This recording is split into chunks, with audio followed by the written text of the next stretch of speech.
Now, tonight we're getting into a topic that I love talking about. It's one of my favorite topics to talk about because it's something that I didn't know I was going through at the time, but now I look back and I know that I was going through that, and then now I use that, when I'm going through something myself, but also sharing it with you guys about what are called Kairos moments. And so a Kairos moment. Let me go back. So and Dan, as always, does a phenomenal job with the imaging on this. And a Kairos moment is basically when you're at almost like a fork in the road, but really it's where you have a decision where life gets interrupted, right? So God interrupts your life, right? And so whatever it is you think you're going through, and suddenly something's not as the same as it was before, right? And it can be a lot of changes. It can be a loss of a job, loss of a relationship. It could be a scare in your health. It can be, all kinds of different things that happen in your life that are kind of sudden, unexpected, or maybe something that you didn't plan to happen. So, and in this illustration here, you've kind of got the fork in the road. You've got the two options right here. And sometimes there's just two options. Sometimes there's more. But the basic two options are: do you want to follow the Lord's lead, or do you want to go with what the world says? And that's the two options that we're going to consider as we go through the topic tonight. And so, what does Kairos mean? And so, one of the loose definitions I found here is the appointed time and purpose in the purpose of God, the time when God acts. And so this is where, and when I say God acts, it's not always in a good way. what seems like a good way at the times. So sometimes it can seem like it's a really bad thing. It's a really devastating thing, really hurtful thing. But in all things, He works it all for our good in the end here. But at the moment, it just doesn't seem like it. And it's how we respond and react to those moments will really determine what our relationship with Him looks like after that, and we get through that. And so Kairos is more than anything, it's not a specific time as far as like on the clock. It's not a specific day. Sometimes it's a day. So more often though, it's weeks or months, maybe a season of your life. Because so often one thing happens in a moment in time, but the effects of that are going to last a lot longer. And that's what we're talking about when we talk about Kairos moments, is the effect of that happening and how long it takes to go through this cycle that I'm going to share tonight. And so in this, you've got a couple of different halves of the circle here. And I want to show this because imagine this as the timeline of your life. And you're going along, and then all of a sudden, and the laser pointer doesn't pick up on here, but right here at the top of this is when that happens, when it happens, whatever it is, right? And like I said, it can be a loss of a job or relationship. It can be a health scare. It can be, you get in a car accident. It could be all kinds of different things that can happen. But it's when God gets your attention, right? And what He does to get your attention is a variety of different things. So now that moment, and then you've got this kind of the circle underneath it here, and this is the circle, and half of it is the repentance side, and then the other side is the belief side. And there's a couple of phases that we're going to go through this, and then through the end of this, how we're going to traject out of this, and the steps through this, right? And so, but the halves of this are the repent side. This is where, this side right here, what is God saying to me, right? So this part, He's got your attention up there at the top, but in this side of the circle is going to be, what is God saying to me? He's got your attention. What is He saying to me in this? Okay, and then the other half is going to be the belief side, and that's going to be, what am I going to do about it? What I'm going to do with that? What He's given me or what He's taken away from me, right? So, what is God saying to me? What am I going to do about it? And that's our two halves that we're going to talk about. What's up, man? So we're going to kind of pose these with one another here. So, and I'll get some volunteers to read. I think I need 7 scriptures to read tonight. So the first part, and I'll have it. Can I get a volunteer for Psalms 119, verse 67? In just a second, I'll talk here. So Joaquin, you got this first one. So this is the part where you got to pay attention, right? So often that there's times where God's speaking to us, but we choose to ignore it, right? So that God's trying to get our attention, but we just choose to move on past that, right? So God's giving you the red flag in this relationship, but you're looking past it, and you're going to push past it, and you're going to continue in it, right? God's telling you, hey, don't go down this route. This is not the job for you, but yet you still continue to pursue that opportunity. And so He's trying to get your attention. He's telling you, pay attention. I've got something to share with you. I've got something to say to you. But that was the first part. We got to acknowledge that, right? So Joaquin, Psalms 119, verse 67 says what? Before I was afflicted, I went astray, but now I obey your word. When we were afflicted, right? So afflicted also could mean hurt, right? So before, when I was hurt, I went astray. I veered from your path. I went away from what you said, what your word was. But now I obey your word. And so obeying your word starts with paying attention. Okay, that's the first part right here. So now he's got our attention.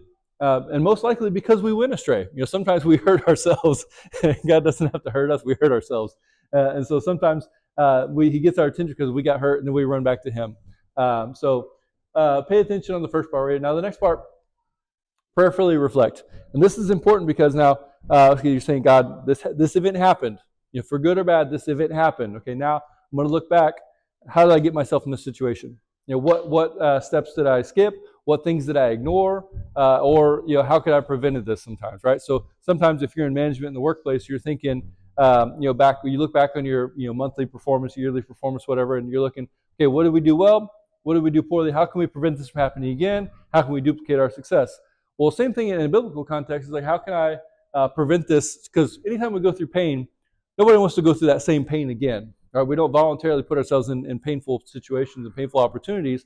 So we want to prevent ourselves. Human nature prevents ourselves from doing that again.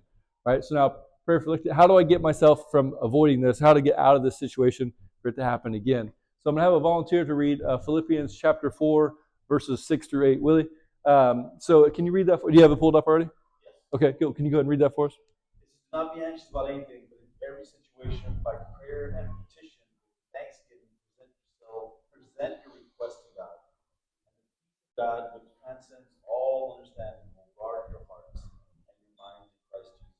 Finally, brothers and sisters, whatever is true, whatever is noble, whatever is right, whatever is pure, whatever is lovely, whatever is admirable, if anything is excellent or praiseworthy, think about such things." So to think about those things, right? So now you're looking back, this happened now. So the event happened in the past. You can't go back and change what happened in the past. We can only change how we're going to respond to it going forward. So a lot of you that have taken Cultivate, we talked about like the inciting incidents that we talked about in Cultivate, right? So now if you experience that, you can't go back and change that, whether it was when you were 6 years old or when you're 60 years old. You can't go back and change something that happened in the past.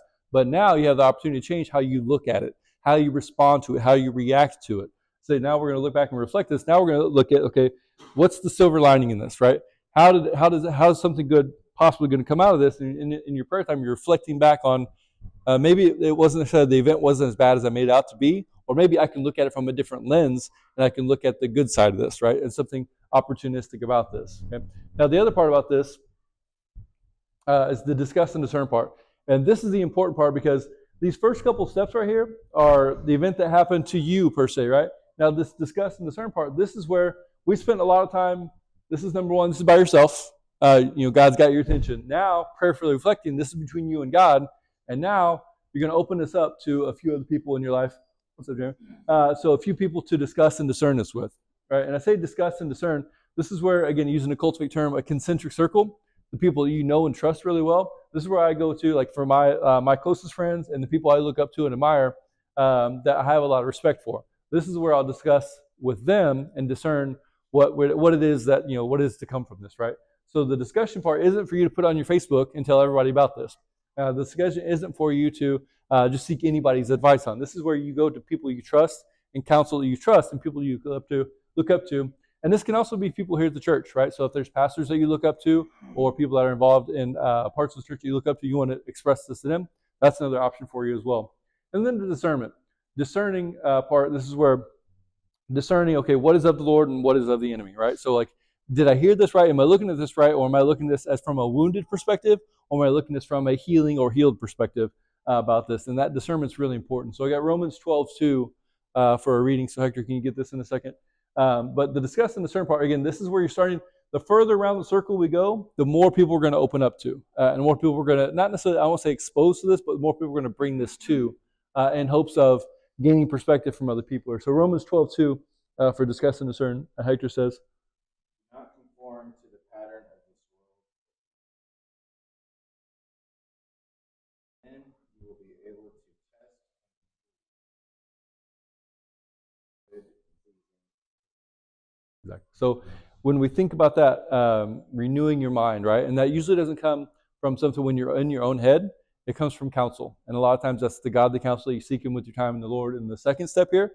But a lot of times it's also when you're getting meet with other godly people and gaining perspective from men that have gone through something similar, or people that have gone through something similar, or somebody that has a position in their life where they know what it's like to be in your shoes in this, right? So you're looking up to them for the advice and counsel because of that, and looking from their perspective in this. Okay, so now this part, the repent side, this is like where we're talking with the Lord and meeting, and really, He's meeting us where we are in this, and so we're in the pits in this, and there's this right here, the bottom of the circle. And a lot of times, when I've talked about this mess, that Kairos moment is at the top, where that's the event that happens at the top of the Kairos moment circle.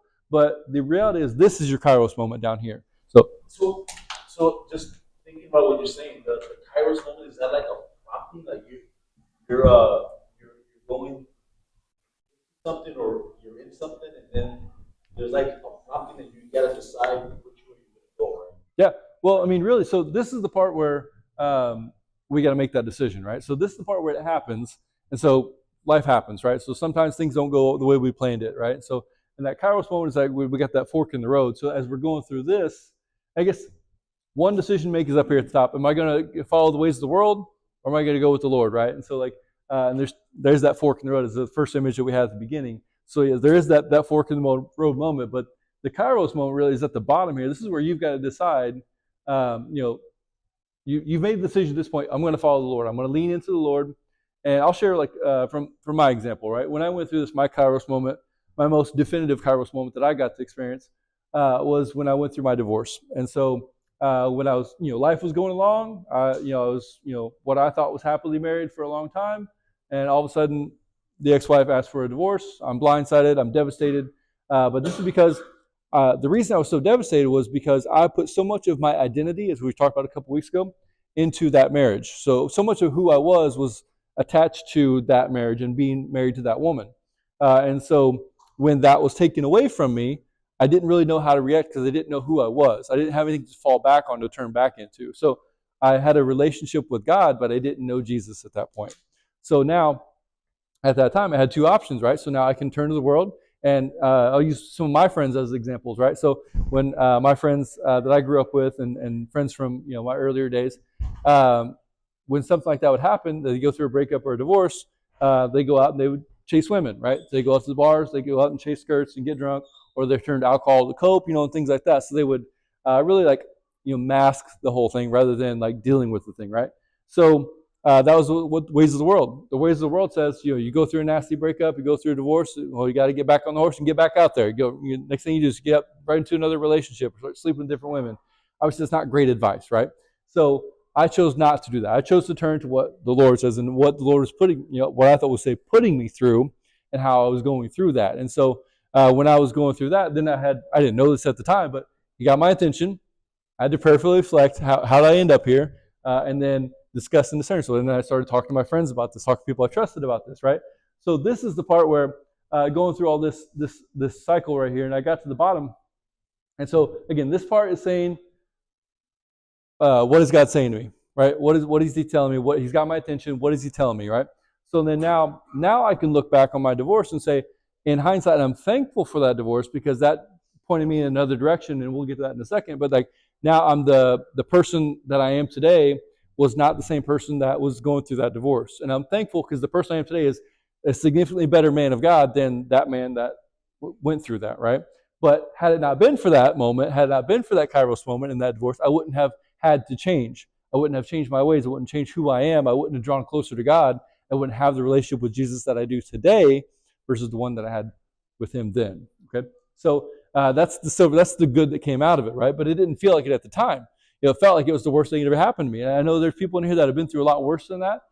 You've gone through some health scares. You've gone through maybe it's a bankruptcy, maybe it's getting eviction, maybe it's another breakup of your own. And so when you go through stuff like this, I'm not trying to compare or minimize anybody's in here, but for me, this is my personal experience, what I went through, and now I'm on the other side of it, and now I'm a healthier and happier person because of it, because of what I went through as a result of that. Okay, so what is God saying to you? So then now this God's saying, basically, He's drawing me back to Him, right? Because again, as I mentioned, when I attached my identity to that marriage, inadvertently I started idolizing my marriage and idolizing my wife at the time.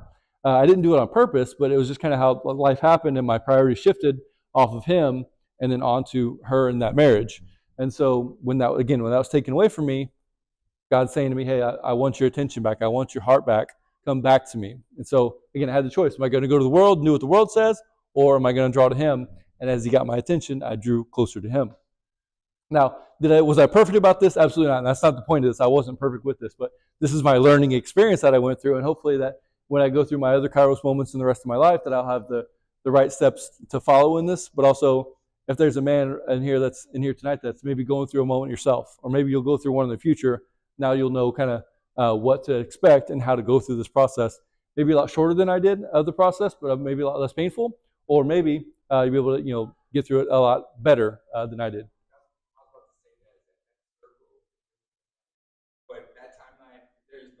Yeah.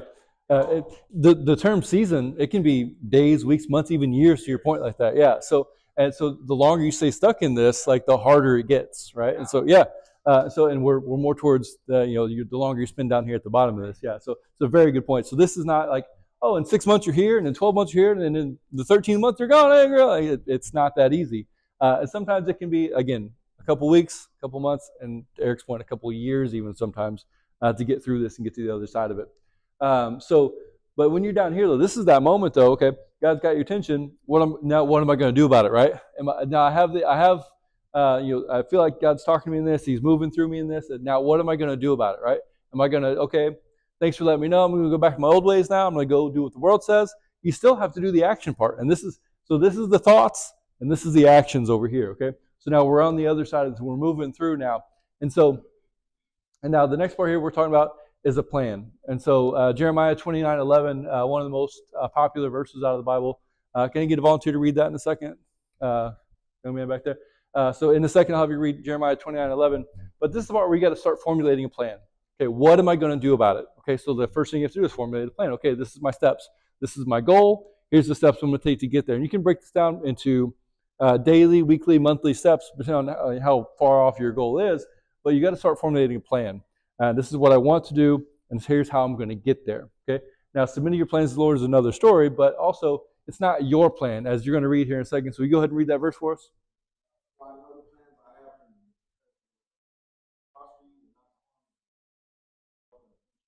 Hope and a future, and this is the important part about this. He has the plan for you, but it's in your future, right? So it's not your plan in this. This is where you've already talked to the Lord about this. You've discussed and discerned with some peers. And now you're starting to formulate a plan, and you want to follow. You want to submit to His plan. Okay, so to get to this point, you probably fell into your plan in the first place, right? So this is how we get. So by submitting to His plan is how we're going to work our way out of this now. Okay, and I say we work our way, but it's the Lord working in you to get you through this. Okay. Now the next part over here, accountability, and I've got two verses. I wonder, can I get two volunteers to read these? Jacob, you got Proverbs 27:17. And then Abraham, James chapter 1, verses 23 through 26. But accountability, this is so important and this is important for men, because I think as men, sometimes we think we can do it alone. And that's one of the worst mistakes we can make, is trying to do it all on our own. Like Eric said, get some people around you. Talk to other people about this. And this is the discuss. Get some people around you to give you a different perspective, to lift you up. Now you share your plan with those people, but now those same people are going to be the ones that hold you accountable to this. Okay. Now, when you talk about a plan, it's all just lip service unless you're going to do something about it. Okay. Now these guys that you're telling about this, now the plan part is again, the more around the circle we go, the larger your circle of people you're telling becomes, right? So now, I'm not telling you blast this on your Facebook, your Instagram, telling everybody what your plan is, right? But you're telling these people that you talk through and discuss and discern part about your plan. And in fact, hopefully they helped you make that plan. Now you got the plan here, so you share it with a few more people. But again, these people hold you accountable to this. And so the accountability part is important because that helps you keep on that timeline versus just do it on your own time, your own speed. I'll do it when I want to. Well, that's how we got here in the first place, right? So now we're going to lean into our brotherhood, lean into our mentors to keep us accountable to what we said we want to be or what we want to become. So Jacob, you got Proverbs 27:17. Yeah. So, and that's one of the main things about men's groups like this is that iron sharpens iron.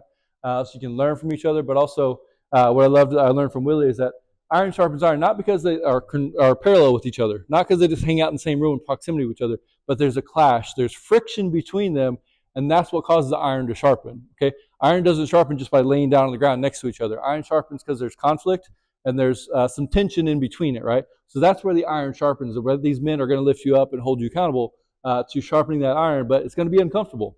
There's going to be some times where there's growth, and growth doesn't happen usually comfortably most of the time. So growth happens when there's conflict and there's uncomfortableness. There's a lot of change where it's like it's different what you're used to. So it's out of your normal routine that you're growing into that new man that God has called you to be. Abraham, you got James chapter 1, verses 23 through 26. For if any be here and not a doer, he is like unto a man beholding his natural face. Itself, he goeth his way, that forgetteth what manner of man he was. But whoso looketh in the perfect law of liberty, wherein he being not a forgetful hearer, but a doer of the work, this man shall be blessed. And so with this, again, hearers, not just hearers of the word, but doers of the word. Okay. Now, and then I love this translation here. It says, it's like glancing at your face in the mirror, like looking at yourself in the mirror, right? So the accountability part, you got to look yourself in the mirror and say, hey, you know what? Like, I failed on my part. You know, I didn't do the things I said I was going to do. Or you can look yourself in the mirror with some pride and say, you know what? Hey, I got through it. I did do what I said I was going to do. The Lord did bring me through this thing that He told me He was going to bring me through. So the accountability part is so important as we go through this, and just to be able to, at the end of the day, look yourself in the mirror and say, you know what? Well, I did my best. So there's a saying that I think there's do everything that you can so that God can do what you cannot. And so that's where another part where it's like we do what we can, and He's going to fill in the gaps for us. But we've got to do our part, which we're going to get into another verse here in just a second when it comes to action. James chapter 2, verse 26. Can I get a volunteer to read that one? Jeremy, you want to read a verse for us tonight? Yeah, all right. Fair. Jerry, did you raise your hand, Jerry?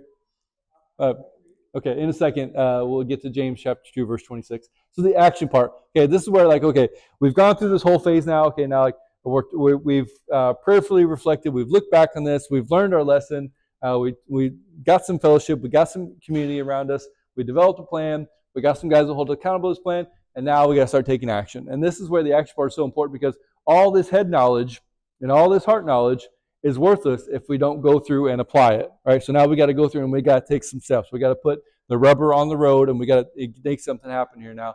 So now, again, this is guided by the Lord's, His plan that He has for you, but also you're seeking the Lord in all this. But then the belief part, the belief that, okay, I can do this, the belief that I will do this, the belief that this is what the Lord has for me. And this is the part where action comes in. James chapter 2, verse 26. Jerry says what? As the body without the spirit is dead, Faith without deeds, faith without works is dead. So again, all this head knowledge, all this heart knowledge does you no good if we don't actually put it into play. And that's the important part about us now. So now we got action steps now. So now we're putting it on there. Okay, now we've come to the top of the circle again. So now we're back. I don't want to say we're not back at square one, but we're back at the part where we kind of got through this whole thing. And this whole thing, like Eric said earlier, could take weeks, months, even years to get through. So now you feel like you're on the other side of it now. Okay, so now you've made it through. So again, I'll go back to my example when I went through all this. So the Lord had my attention as I got divorced, and so I had to start formulating a plan. My plan was that I wanted to become a man of God instead of just being a Christian man. I said I wanted to get closer to Jesus, and so I had some accountability. I had plenty of friends that I reached out to, and they held me accountable. In fact, I even made new friends that held me to a higher standard than the ones that I had before. And then I took action. So I took action. I did Cultivate. For those of you who know what that is, you've gone through that. Some of you are doing it right now. I went through Cultivate. I became a healed version of myself. And through that version of myself, I started serving here at the church. I got an opportunity to start a couple of groups here at the church. So this group started almost as a result of me going through all this. So Brothers of Courage. I started the singles group here at the church because I was going through that single season of my life that I wanted to share it with others, not just in a dating context, but in a friendship context. And I met some of the guys in here from that singles group as well. One of my best friends in the world, I met through that group right there. And then now, that action step. So now I was not just talking about, but I was becoming that man of God that I said I wanted to be. But also I was letting the Lord do His work in me and refining me and changing me into who He's called me to be. And so then now, years later, I'm on the up and up. And I wish I could reach this and show you guys up here. But now you see the trajectory at the top is pointing, there's not just that flat line anymore, but now it's trajecting towards in an upward direction. So God will use this moment, this Kairos moment in your life, to change the trajectory of your life. And if you do what He's called you to do and follow His lead instead of following into the ways of the world, he's going to call you to a higher level. You may have heard that say, new level, new devil, right? So now he's going to call you up and raise you to a new level in your life. So you've leveled up as a man of God, okay? Now, when you do that, that's not to say that you're only going to go through one Kairos moment in your life, right? So there may be times where you may have gone through several yourself already, but that's not to say you're immune to them going forward now. It's just you know how to handle them properly now. You know how to handle them a lot better now, more efficiently now. So now, when you face that next Kairos moment in your life, one, this season, this moment, could be a lot shorter. Like Eric said earlier, that can be a lot less painful this time around because you know what more to expect and how to get through this. But now, guess what happens when you go through your next Kairos moment? It's going to elevate you again. You're going to level up again, right? So now, the enemy doesn't come after you because you're weak. He doesn't come after you because you're not a threat to him. He goes after you because you're a threat to his rule, a threat to his kingdom on here on the earth. So now, you're going out, you're doing God's work, so he's going to attack you. So now, you're going to have another Kairos moment in your life. But now, you know what? You're going to go through this again. You're not going to let him fall, bring you back. So now you're going to level up again. And so be prepared for this. Just because you go through one Kairos moment, one, great, give the glory to God for that, but also now be prepared to go through this again because he knows, God knows you can handle it, but also the enemy knows, okay, I didn't throw enough at him this time. I got to hit him again, hit him hard this time. Hit Eric first, and I'll hit you, Willie. Where you can speed up the process. Yeah. Because you're going to get stuck right there. Yep. And it's easy to get stuck right there. Very easy to get stuck because it's easy because there's not a lot of action required right here, right? Yeah. Because you're kind of stuck in neutral. Yeah. So so that's a great point. To surround yourself with people that have gone through something what you're going through, or maybe people you just look up to in general. That's a great point. That Willie, you had something? Yeah, I think the thing about I need to change. I'm not changing when that moment happens. Exactly. I make that decision when I can tell you on my same path and nothing's happening. Yep. So when is that? Your Kairos moment really starts when you decide to start it, right? Because when you say, hey, you know what, like there's one, something's got to change, right? So that's when like you're looking back, okay, and this may have been, last week, last year, or years ago. That moment when you decide, okay, I need to look back. God was he's asking for my attention right here, okay? What was God saying to me? And so when you start this circle, that's when your Kairos moment starts, right? So it could have happened. Critical moment. Yep. I mean, it's something that's going to, boom. Yep. Here it is. I'm right in front of your face Right. Stop. That doesn't mean it's that specific incident. Right. It doesn't have to be September 26, 2004, or whatever, right? So it can be when that time when you make that decision to take action is when that Kairos moment. Great question, though. Jill?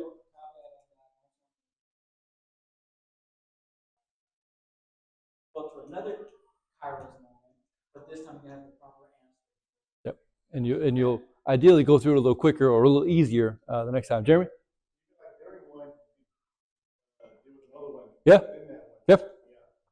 Yep. So there's no limit on how many Kairos moments we'll get, guys. I mean, it's not say a one and done thing, right? You could have a moment within a moment. Like, what's that movie? Inception. It's like a Kairos moment inception, right? So, John, I'll get you saying. Willie, go ahead. Well, it reminds you that when you hear this quite often, right? It's like when you get sick and tired of being sick. Yep. Yep. So, John, what were you going to say?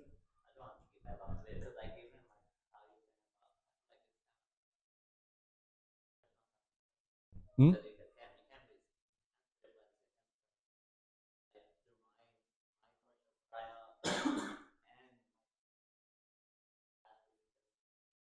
You may have to make new friends too, right? So I mean that's part where I was. It's a journey. Hmm? I had no clue where to go. I was just kind of reaching out at anybody just Yep. for a lifeline. I got burnt out doing that. Oh, yeah. But what happens, you're looking for that one light at the end of the tunnel. That's what you're looking for. You're looking for the magic bullet. I'll walk in and you can answer me third. Yeah. Right now, I can say I'm going through my time. Yeah. Yeah. Sure. But the thing is to realize you're going through it, and then you want to shorten that whole circle. Follow these steps. So I didn't know that I was doing this, right? When I was going through mine, I didn't know what I was doing. Like Eric said, I knew I had an idea of what I wanted to do, but I didn't know there was these aren't magic bullet steps, right? But like I didn't know that there was like an order or like a chronological or even like a logical order to this that I could follow that would help me get out of this. Like I was just trying to figure it out on my own. And then to John's point, when I was asking my friends about this, I was like, my friends were more worldly friends. They were great friends, but they were more worldly, and so they would. I hate to say it, they give me bad advice, you know. So then that's where I had to like kind of like make new friends, and so that when I started coming to church here versus my old church, then I started coming. I made real friends, and I made godly friends, and men and women that wanted to lift me up and guide me in the right direction instead of like, I mean, just do, yeah, you'll be all right. I mean, just do what you're doing, man. It's okay. Like, no, doing what I'm doing got me here, you know. So like, I need change. I need better counsel, and so sometimes like it might take a season where you have to cut out some friends and maybe season loneliness, and then you make new friends. But sometimes just because they're your friend doesn't mean they have godly counsel in them. Yeah, and if Um, you are going through this, remember, it's not easy. It's yeah, not easy at all. And what I think about it is you're praying, you're asking for patience, or you're asking for God. He's going to give you situations to learn patience. yep, He's going to give you situations to work on yourself. It's not going to go, hey, there you go. yeah. Oh, you got patience now. Hey, you have to go through things to test your and develop your patience. Yeah, But yeah, at the end of that, at the top right there, yeah, strengthen your faith because you're going to need it. yeah. I mean, and the stronger your faith, the easier and the faster it goes. That's the one thing that I got. Yep. I mean, this is all faith, right? I mean, it's all based on your faith, right? So it's the faith that okay, is the world going to know better than what God does, right? So which path am I going to choose, right? And so to your point, like if your faith is strong, it's not going to be a question. You're going to go right to, you know, you're going to burn through these steps. Yeah. Dan. Yeah. So I think one of the takeaways from everybody's discussion, I think it's kind of cool. First of all, that we have like we're kind of doing a small group as a big group, which is an interesting approach to it. But I think we can all agree, based on what everybody's sharing, that this diagram is an oversimplification of what it actually feels like to be. Yep. Right? And the entry point that we have here could very well be at any of these other stages in what we would consider a Kairos moment, right? So, what it actually more often than not looks like is, my wife left me here, right? And then I started drinking here, and then I started a whole other cycle, right? Yep. And then so through programs like Cultivate or just healing ministries or processes, therapy even, what you tend to find is, you might be in this just downward spiral, right? Yeah. And then by the time you get to the bottom, and then you're at this point where you're actually, you're on this believe side. Then when you start to look backwards, then you kind of unpack. You start to dig deeper and deeper. Yep. So you see, okay, well, I started drinking. Why did I start drinking? Right? I had these, dependencies on a relationship that I knew was not good for me, or dependencies on a substance that I knew wasn't doing me any good. Where did that come from? Yep. Then you find yourself all the way back at the top, right, where your Kairos moment, where God was trying to communicate with you the whole time, right? He was trying to put you on the right path. He was trying to, and you just weren't listening. Maybe you didn't recognize the voice. Maybe you weren't paying attention. Maybe you just weren't honoring Him. But this is definitely oversimplification. Yeah. As many people had, called out. You can find yourself spiraling, downward at any point in the cycle.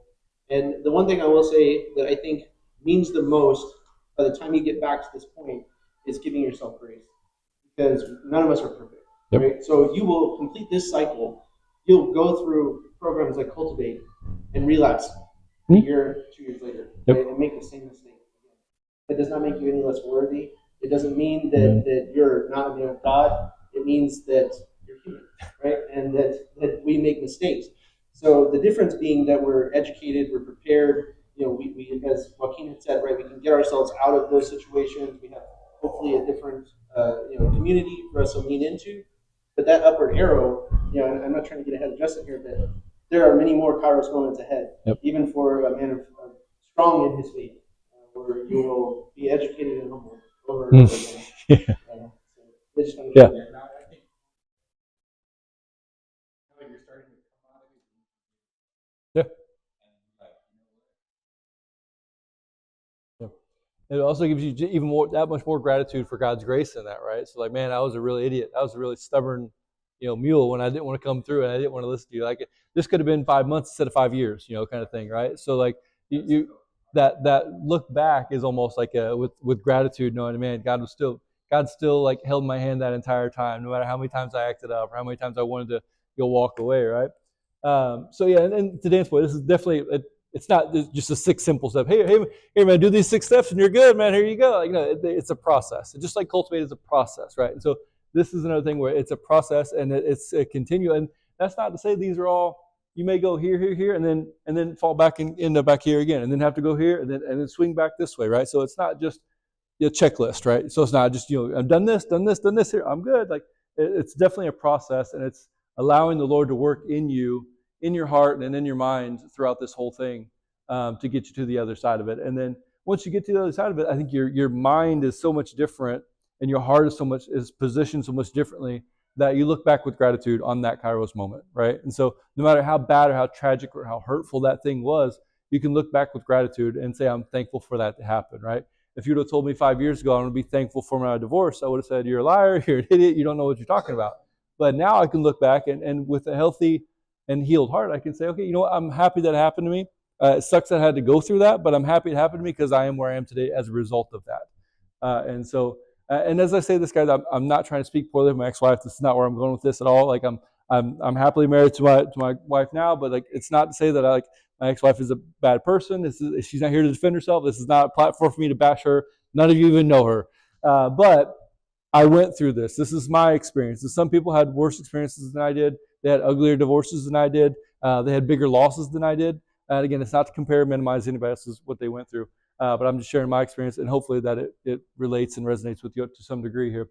Now, once you get through this, though, again, you're not immune to have this happen again, but once you get through this, one of the best things about this is now pay it forward and help another man through this, help another person through this once they go through their moment.